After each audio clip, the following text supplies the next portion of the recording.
มือสาเจ้าเจียงอยู่รถโม้ปูนกันเข้ามาที่ตลาดใหม่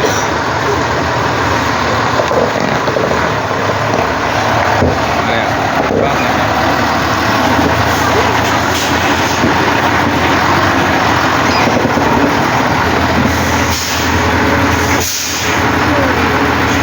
เร็วตามม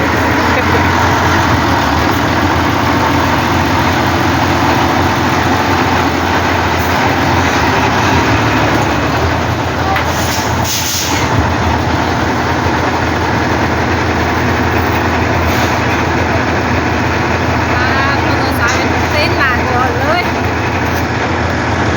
ไปว่าอะไรนะโอ้พี่นั่นทุ่งเขา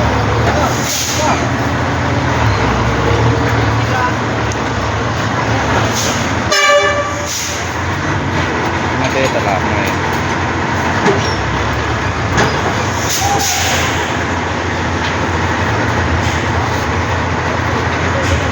ตลาดปากช่อง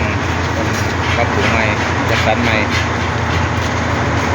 กำลังเปิด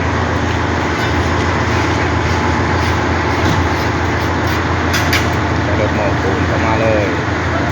ครับ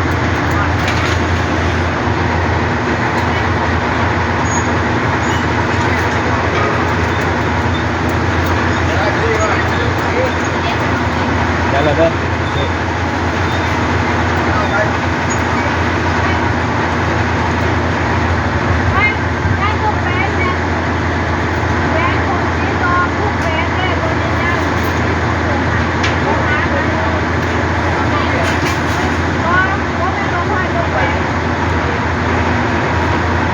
เต้มองเลยแล้วเนี่ย